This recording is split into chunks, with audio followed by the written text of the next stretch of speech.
Okay, let's bow our heads and pray and talk about naked and afraid of love. We have to pause. It never gets old saying that.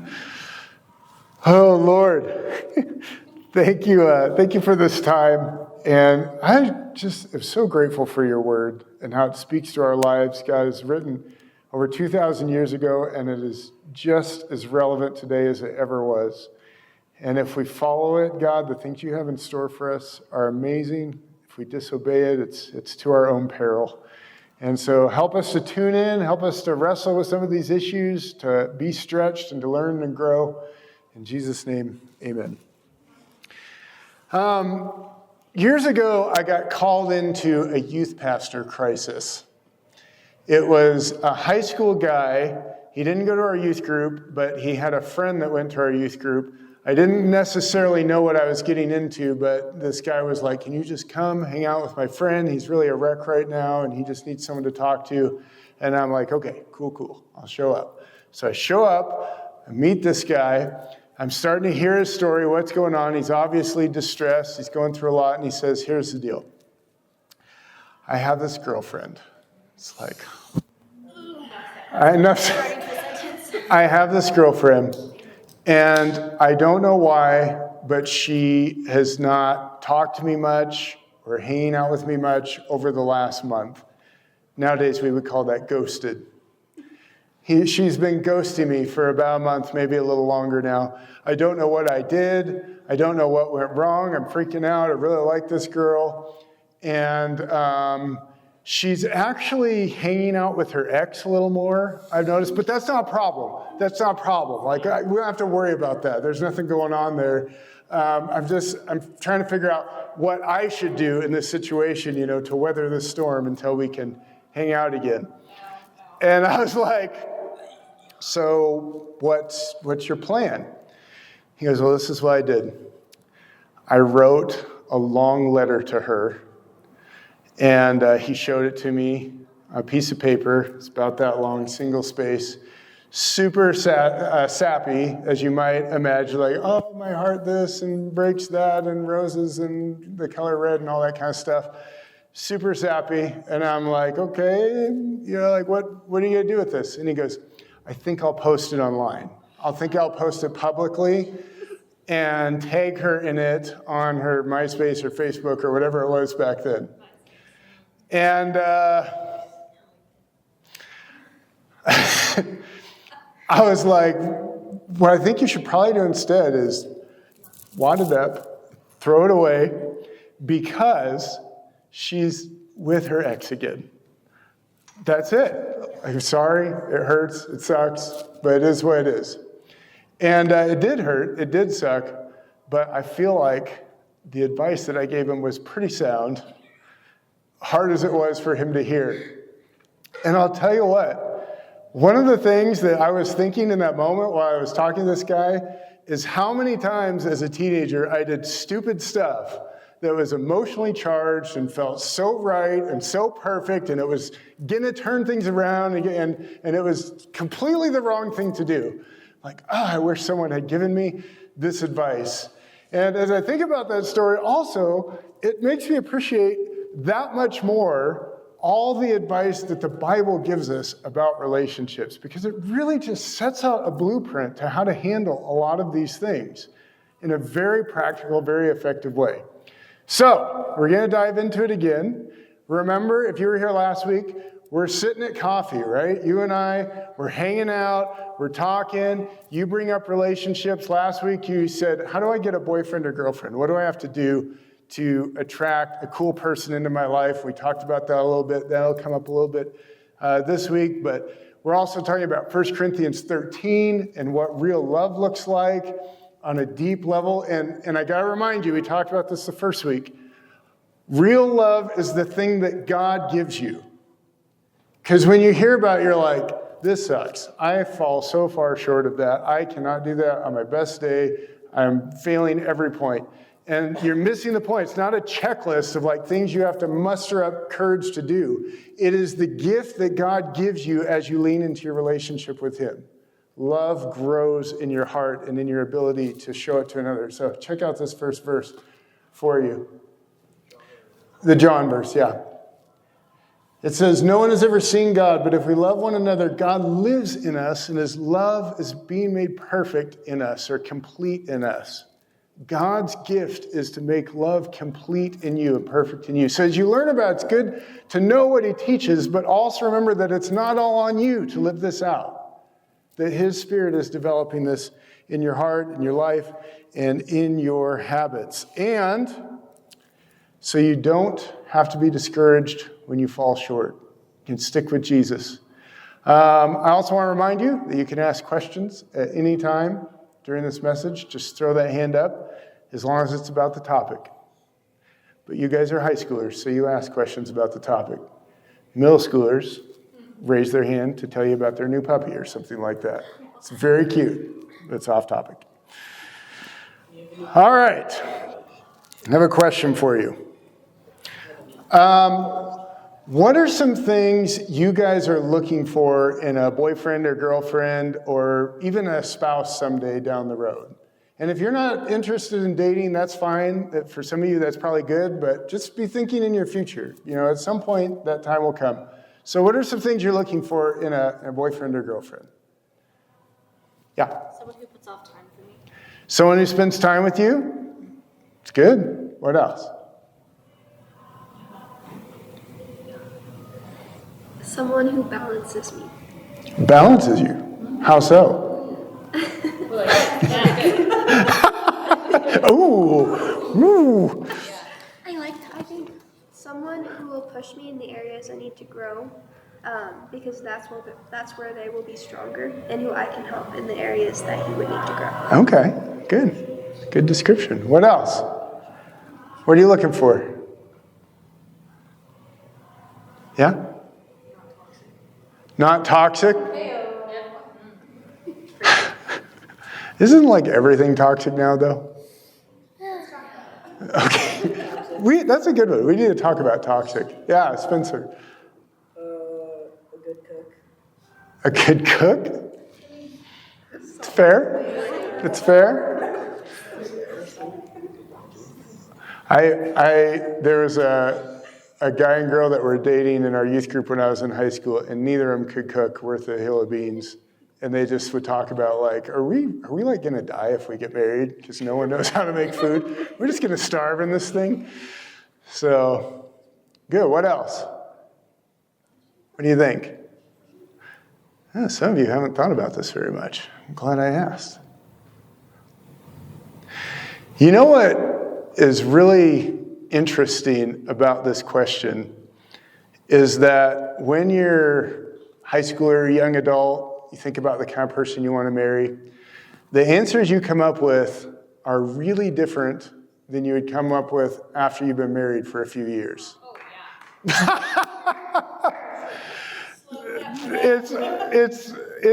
It's shocking looking back at the things that we cared about, as young people, as opposed to what we care about now that we're married. And I'll give you a good example of this.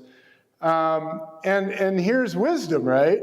To try to think in a way that you will think in the future. Think that way now as you're looking for someone. Ooh, that's smart. So for instance, in the future, a lot of married couples find that they really value a peaceful home. That a peaceful home means a lot to them. And then looking for a partner and becoming a person that can help build a peaceful home is a big priority. That would be a big priority to people with different experiences. So this next section of Proverbs 13 really kind of lays out the groundwork for how to be a person and find a person that can build a peaceful home with you someday. So let's jump in. 1 Corinthians 13:5. There's three things it talks about here. Love, does not demand its own way, so it's not selfish. It's not irritable, which means easily angered, not easily angered. And it keeps no record of being wrong, or it's not resentful. So when you look at those three things, selfishness, irritability, and resentful, or keeping a record of wrongs, When you see that, how do those three things connect together? Like, how do they play on each other?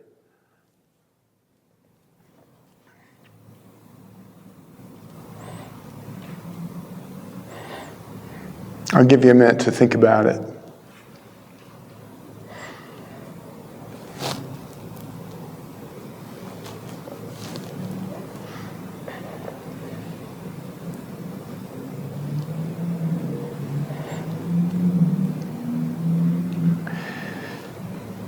So, if somebody is selfish, always thinking about themselves, what do they do when things don't go their way? They become angry, oftentimes easily. When people are angry all the time, they oftentimes start to keep a list of everything that's gone wrong and everything that people have done for them, which makes them feel like a victim and makes them feel more selfish, which makes them more prone to get angry because now they're looking for people who are after them all the time. And on and on and on it goes. So, if you have that cycle, how's it going to affect a relationship? Let's say you're dating someone who's easily angered, selfish, and resentful. How are you going to see that play out? Not good. Nailed it. Very short. It could be a short relationship. I mean, a lot of you have seen someone dating someone like this for a while.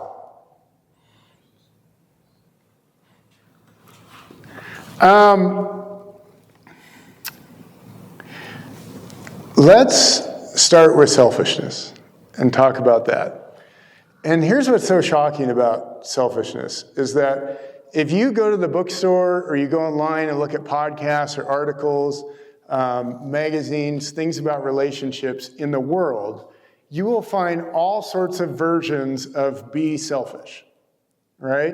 It's how to find someone that makes you happy, how to go about dating in a way that makes you happy, how to have a sexuality that's fulfilling to you, how to do things for you, you, happy, happy, happy, you. To where people are convinced, and many people in the church have become convinced that like the whole point of marriage is to make us happy.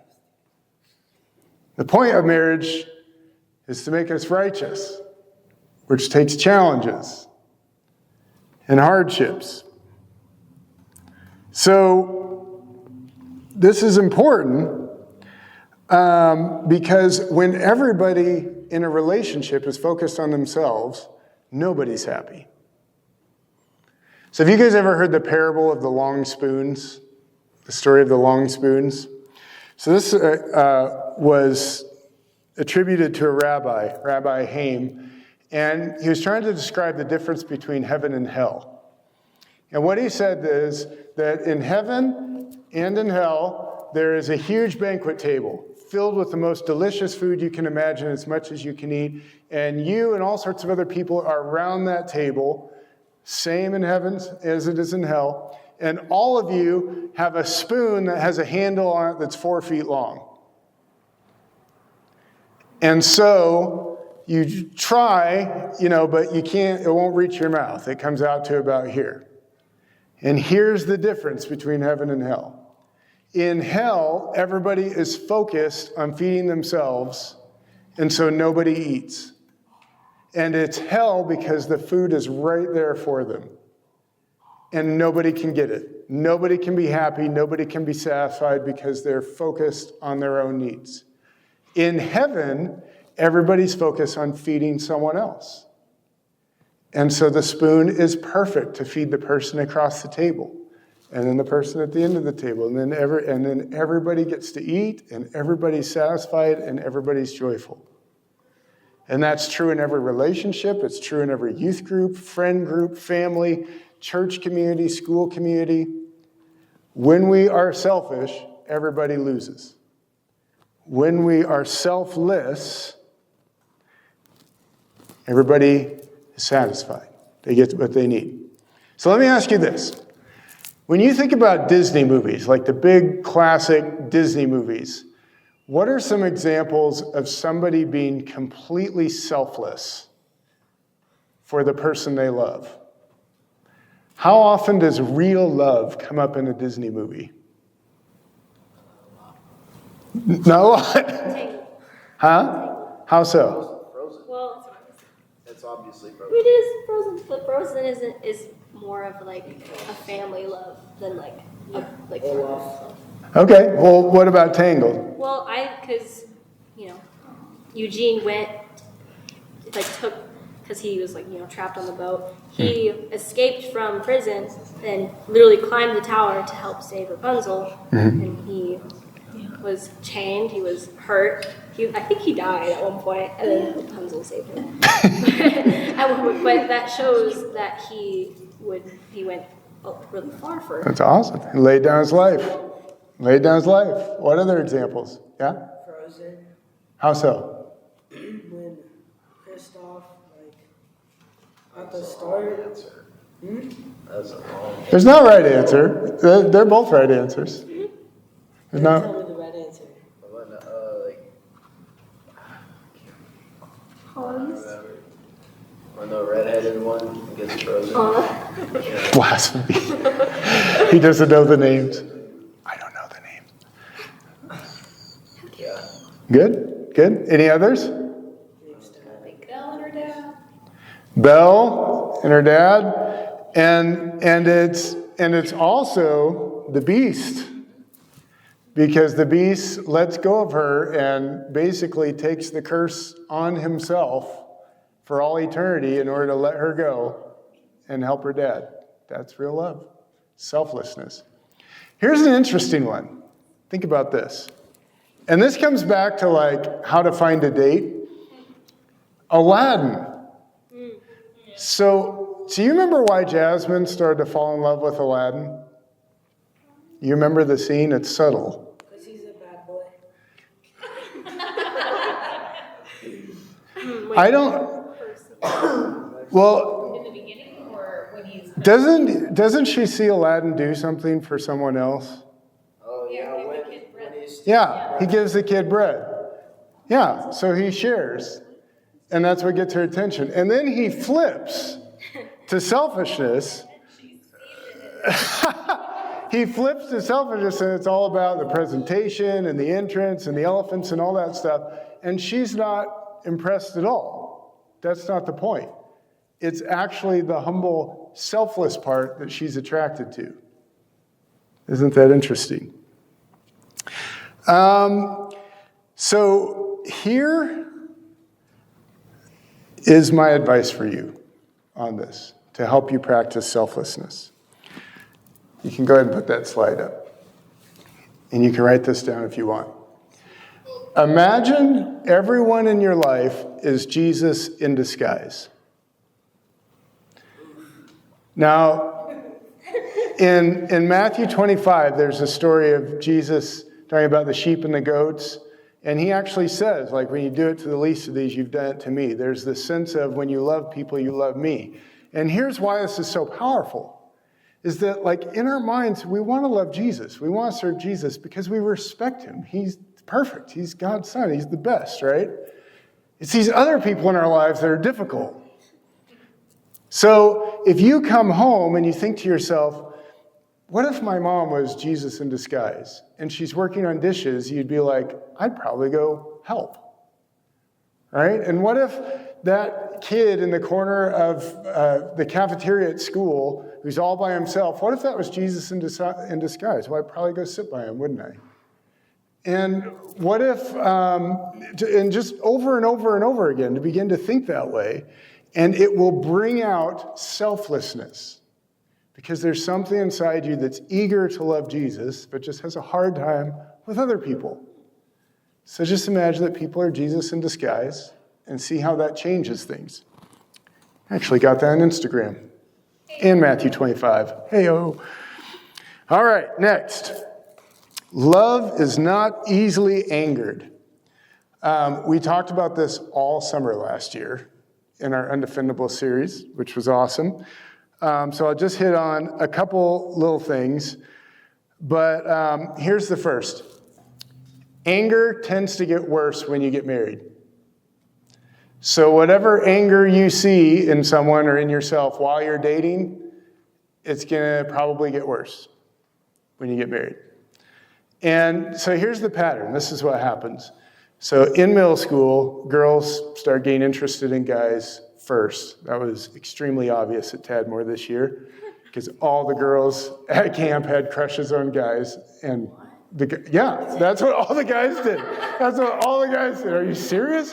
Who? Why? Doesn't make any sense. But there's a problem, right? Because they look at these guys who are, running around like chickens with their heads cut off, tripping on stuff, trying to drink lake water and things like that. And it's like, well, they'll grow up, like it'll get better. And then they get to high school and they're looking at the guys and they're like, yeah. Well, there comes a point where the women are like, all right, look, I'm just going to pick one and I'm going to fix him, right? I'm going to fix him.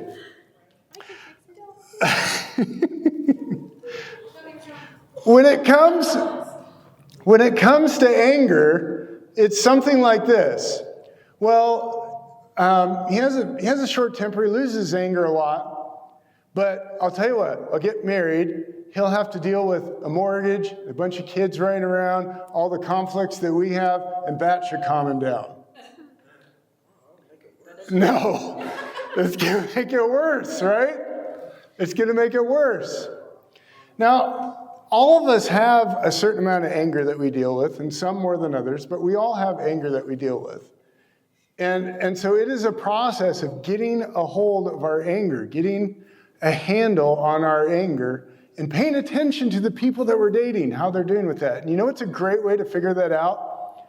Watch them around their family, because they can't hide with their family. If they're hanging out with their family and they're all kind and sweet, and their family's like, who is that? That guy's a hothead. They'd be like, they're probably right. They're probably right. Anger gets worse after you get married. So what should you look for? Well, there's a great clue in Proverbs 31.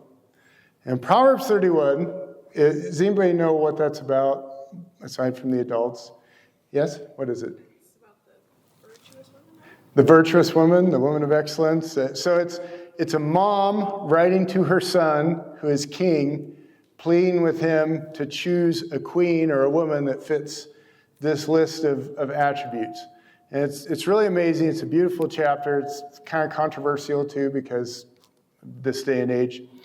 But there's one little piece of that I want to point out that I think is really important, and that is that it says, marry a woman of excellence.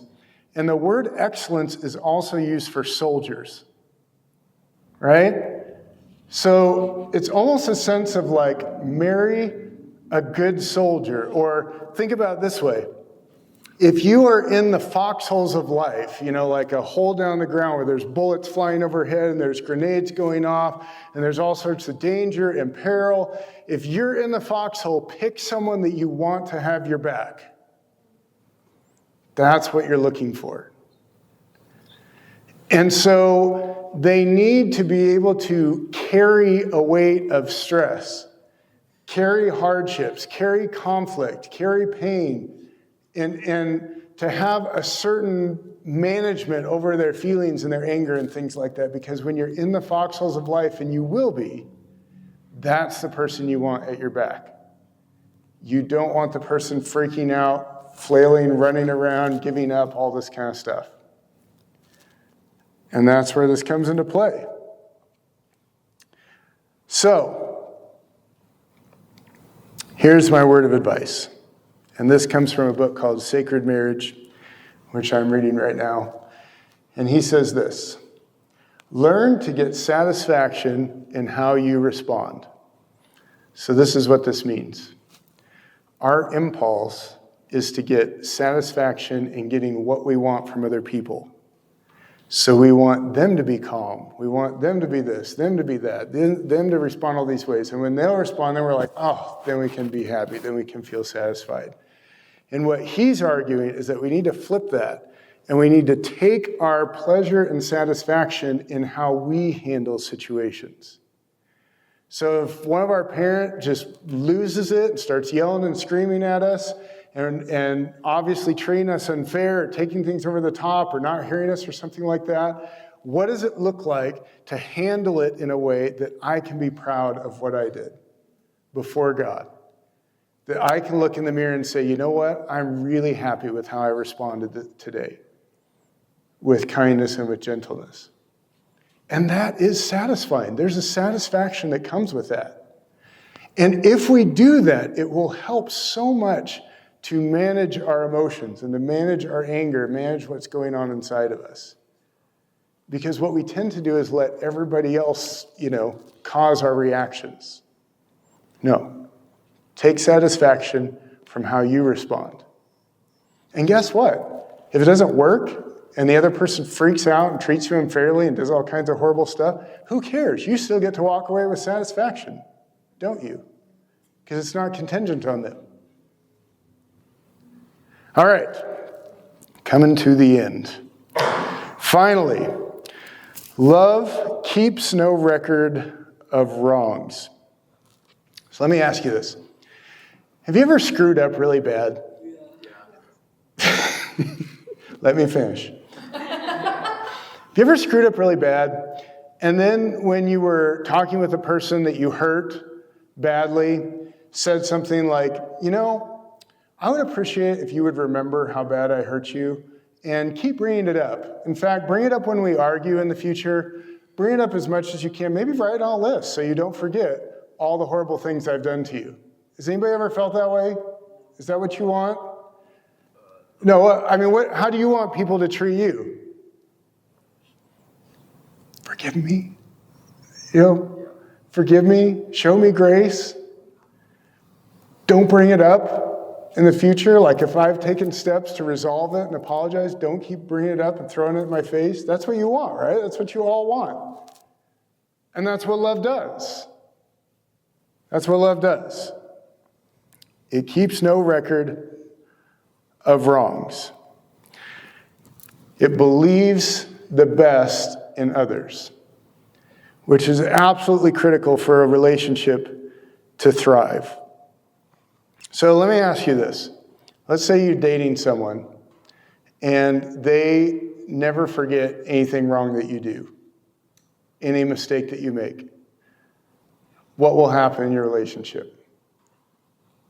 Thumbs down. Just when I thought the answers couldn't get shorter. They will get bitter. They'll get bitter? Yeah. That'll come out for sure. Yeah? They won't be forgiving. They won't be forgiving?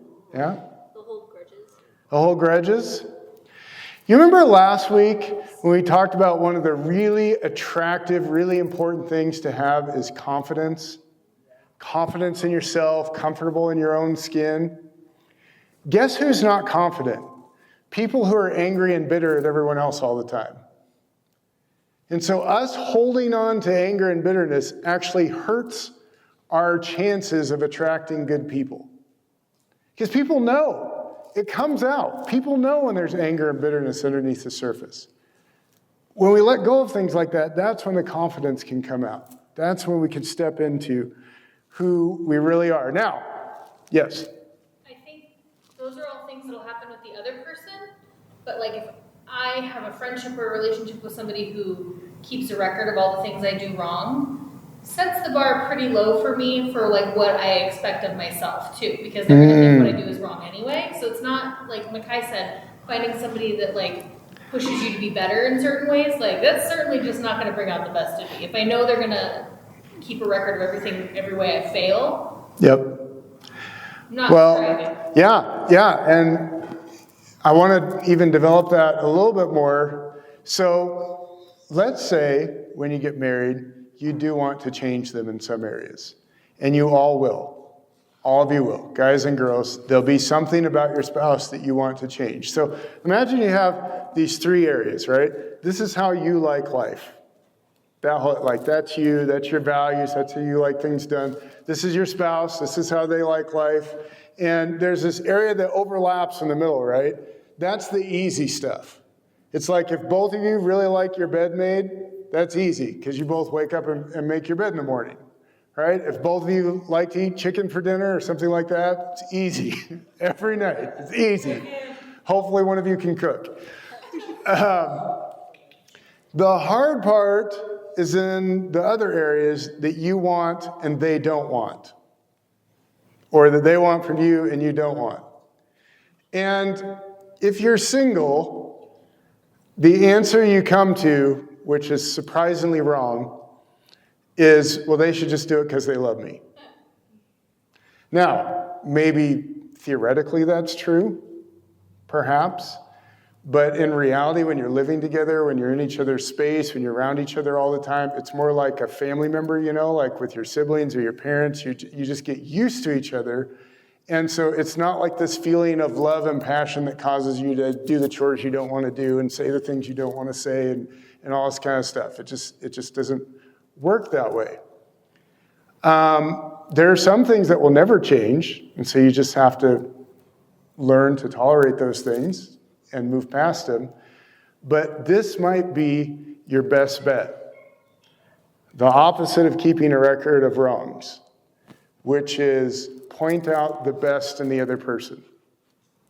Call out the best in the other person. So, let's say, ladies, you get married to a guy and he hates doing dishes. He hates it. Like, it's just the worst for him. And you really need help with dishes. And he goes like a week without doing the dishes. You're really frustrated. And then on Sunday, he finally does the dishes. He does it. Now, here's two possible responses. You have something down? Oh, okay. Here's two possible responses. The record of wrongs response is, it's about time, like finally you step up and do something around here. Now, this is what will happen if you do that. First of all, the guy will think, well, if I don't do dishes, she's mad at me. If I do dishes, she's mad at me. So I ain't going to do dishes. Secondly, he's going to want to please you less. Both those things will be true. If you say, wow, thank you so much for doing those, that means a lot to me, it may not work. You may have married a lazy guy. But it's probably your best shot. Because a lot of times in the heart of a guy, when they feel like a hero, they're like, oh, I do this and my wife is happy? Ooh, I might try that again. And if you do that over years and years in all these different areas, then it develops slowly. It's not a quick thing, but it develops slowly, and it's influencing someone not just to love you better, but to do it with joy. Not because they fear you or because you nag them. Same thing. So here's the one I hear all the time with young couples. A lot of young couples I've married over the years. Here's the one I hear all the time. The guy doesn't make enough money. It's the most consistent one. Girls will call me and be like, I married this guy. He's got a dead-end job. He's not making enough money. And fair enough. So then again, what's the response? If it's, back again, still screwing up, can't pay the bills, just over and over and over again, it's just this cycle, makes it worse and worse and worse. Find anything, thank you so much for what you're doing now, and you're amazing at it, and I really appreciate the contribution you're making, and then when the bills come, it's like, oh man, we're a little short, like what can we do? And there might just be something inside him that now wants to step up and be your hero. Yes. And this goes both ways. Because we have this person inside of us. We have this person that's like the best of us, who God made us to be. And when the person that you are most committed to and most connected with in your whole life is able to see that person and call them out, even when it's a tiny little, glimpse of it, it's not obvious. But to call it out, that's what makes them come alive. That's what makes them able to step into that. And that's what you want. You want a confident, heroic spouse that wants to make you happy. That's what you want. Don't kill that. So start not keeping records of wrongs. And sometimes what that means is every time you see something that reminds you of how that person screwed up, you got to forgive them all over again in that moment. So tonight, as we close, we're going to practice this. So I want you to close your eyes, bow your heads, and I want you to think about something that somebody does to you that drives you crazy. And preferably something that they've done for a long time and that they are likely to continue doing.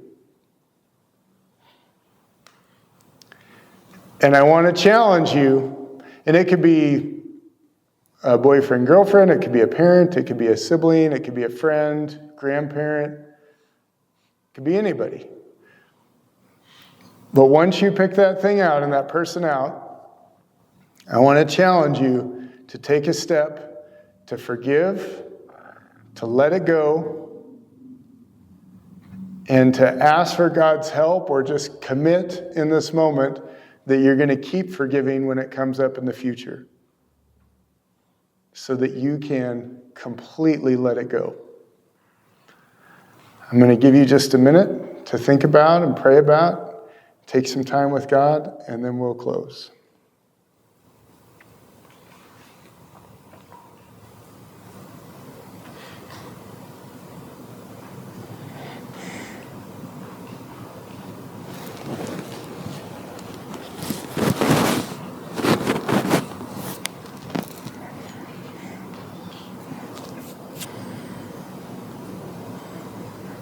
Lord, we invite you to speak to us in this moment, to work on our hearts,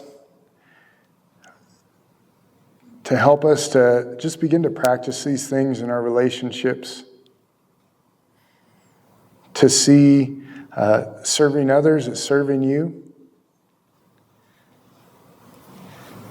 to begin to take satisfaction in our response, how we handle things,